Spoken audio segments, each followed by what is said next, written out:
Hey there, everybody. I'm just getting all my pens ready because I want to address what I got in one of the responses. I got a ton of responses from people, so I'm diving deeply into them to see. So, see if you relate to this. This person wrote, I don't even begin to understand how everyone else seems to be able to say, oh, okay, I'll just think this different way. And they tell stories like they went to therapy and their therapist said, well, think this way instead of that way. And it's like a magical veil lifts and voila, everything is better. That's what this person wrote. So that's what I want to talk about today and dive into a little bit more. So I'm Deirdre Fay, and my response today is going to come from my own trauma history and how I've healed it, but also the decades of work that I've spent working with individuals and groups, teaching and training other therapists, all the research for books that I've written. And so what I'm going to be talking about is this, what I think is one of the most important subjects that we can have is about how do we get better, right? How do we heal? And I'm also going to talk about what confounds that healing, what stops it, what doesn't allow it to happen. And I want to parse it down for us so that it makes sense. And I want to help you find the small steps so that you can grow, develop, and flourish as well. So why is this important? Well, the problem for most people is that the past, because it is so affectively loaded with intensity, rises up out of the past and swamps the present. So let me go into that here. So let's just say that this is the present moment. Here we are in, let me check, 20, right? We're still in 2020. And this is the past. And this, between now and however old you are, there's many different years.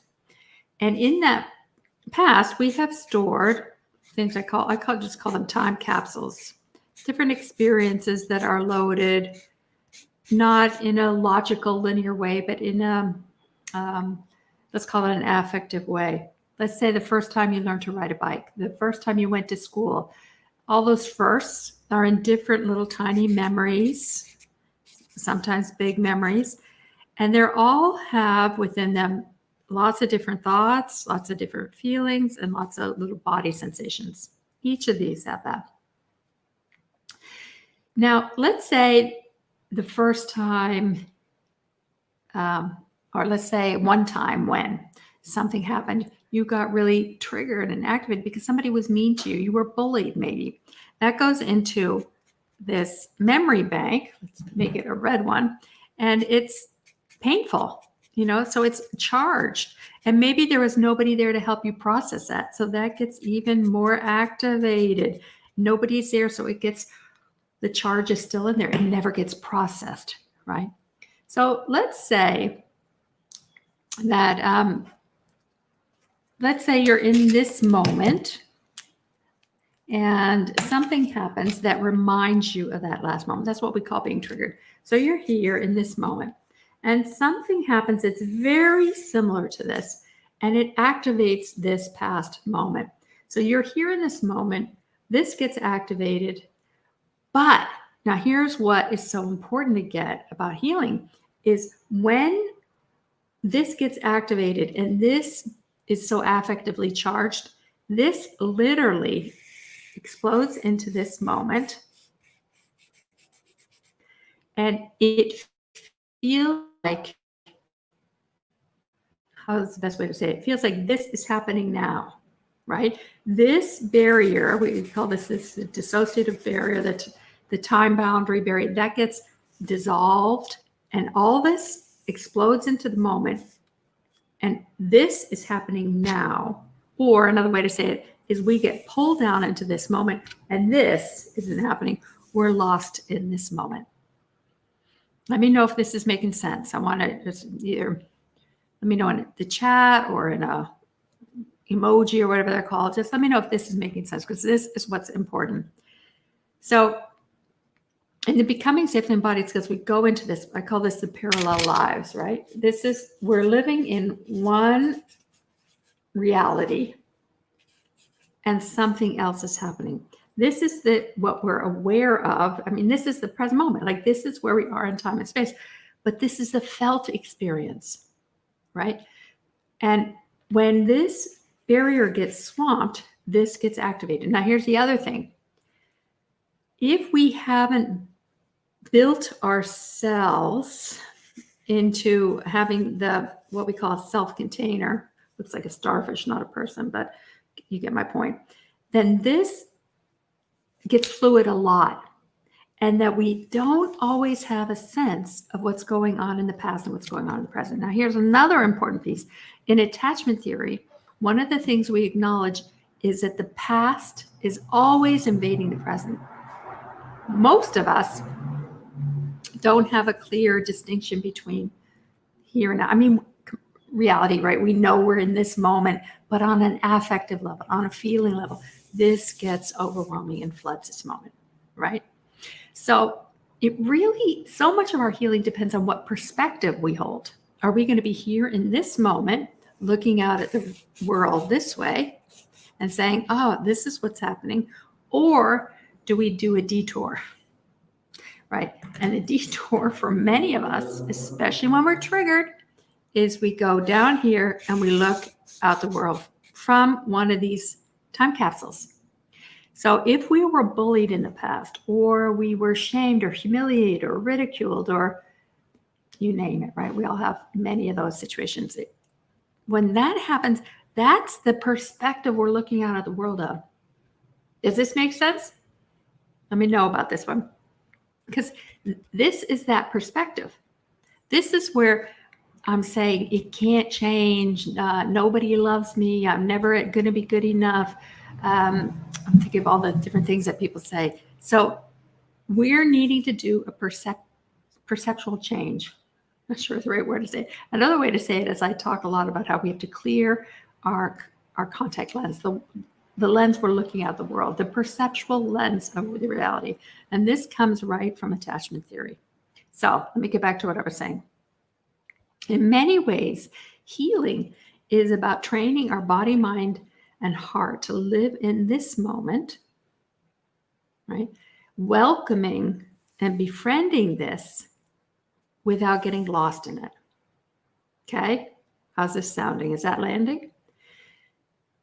And how we do that is about taking one of these little thimblefuls of experiences, tiny little moments, slicing it into small bits so we can digest it.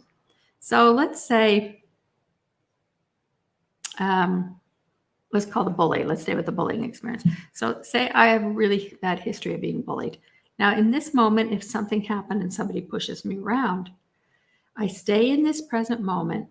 I be with this experience, and rather than loading it up with everything else, right? I just stay with one bit of it. And then the thing is, I make that even smaller. Then, just as it got encoded thoughts, feelings, and body sensations, I'm going to take this and stay with it and recognize the thoughts, the feelings, and the body sensations within that moment and let that rise, crest, and fall. Making sense, you guys? This is important stuff. So let's look at what this person's comment was about. I might need a new new piece of paper here. So when something, a memory, an experience is encoded in this time and space reality, it's easier to change it. If I don't have any baggage about what is happening in this moment, no problem. I can digest it, manage it. This is where this person's comment is. If I can change my thoughts easily, and I can work it through. The reason why I can't change my thoughts as easy is because of all this stuff from the past, right? And here's what we know from the research is the younger we are, let's say this is 1, 2, 3, 4, 5, it's how old we are, right? Anything from here on is encoded as a felt experience. It's not encoded in language, right? So if I'm here and I'm trying to change my thought here, but here is where it's encoded in a different language, right? I'm not going to be able to think something different and have this change because this is a felt experience. So I have to do some translation. I have to learn how to translate between these two different realms. I don't know what else to call it, right? And one of the key things we need to do, and I talk a lot about this, is attuning to myself. Instead of trying to understand this outside world, I have to stay inside myself, attune to myself, and learn this language, my own inner language, in a different way. Because this is where, so the person said, I can't just decide to think what I don't actually think. And that's true because it's encoded here in one way. And so you can't think it here differently. The person said, you can tell me that people who say grass is orange have happier lives. I can even see for myself that people who say grass is orange seem to be happier. I can say, all right, I'm going to say that grass is orange so I can be happier, right? I can say one thing here, even though I don't believe it to be true here. Right? So this person says, but I can still see from here that the grass is not orange, it's green. So when I try to think that grass is orange, my head just keeps screaming, it's not, it's green, right? I can't say it's something else other than what it is. And this person said, changing my thinking feels like deluding myself into not seeing the reality of what is true. So this is so essential for healing. If my body has learned a certain experience here, the world is going to learn. Look, out of this lens, if I'm here, I'm being bullied, right? If I'm going to see the world this way. I'm not going to see the world out here. This part down here knows that the grass is not orange, never was. So what we have to do, if we haven't trained ourselves to encode different memories, your nervous system, your body, your mind, your heart can't change the neural pathways that everything's flowing on because this is how it was encoded. So we literally need to not just change our thinking, but to change every aspect of our being inside so that we can attune inside and have it be different. Right? This is where the person said, changing my thinking feels like deluding myself into not seeing the reality of what is true. And this is where it gets a little convoluted, right? Because this perception sees reality this way. And here you're trying to see it a different way. And the question is, how do we link it together? How do we create a link so this actually can, I don't know how to do it. Can you see what I'm trying to do there? Yin and yang. So that this gets linked with this. That is the healing opportunity. And that's what's absolutely possible, is to be here, recognize what's here, and make that change inside. So I've given you a lot here. So I really want to know how it's going down with you, what makes sense, what works, what questions you have. And I'm going to be diving more deeply into this into the next couple of weeks. In fact, right now I'm doing all these Facebook Lives for the people who took the Changing Reactive Patterns course. And it's a course I created for people in my professional training circle. But because of what's going down and how anxious people are and the intensity of it all, I'm making this course available for other people, for you if you want to take it. So if you're interested, I'll actually put the link. I'll put the link here, and it's only going to be available for a few short time because there's so much going on, right? There's so much other things. So in it, you're going to have a chance to ask these same kind of questions that this person asked, and I'm going to respond to them and get back to you because that's what I'm about. I'm going to help you change, grow, flourish, and develop. That's what it's about. You do not have to stay stuck. There's a better way, and it's certainly a lot more satisfying way. So let me know your comments so I can keep learning, developing, and growing myself. and in that way also help you. All right. Look forward to seeing you on the next one.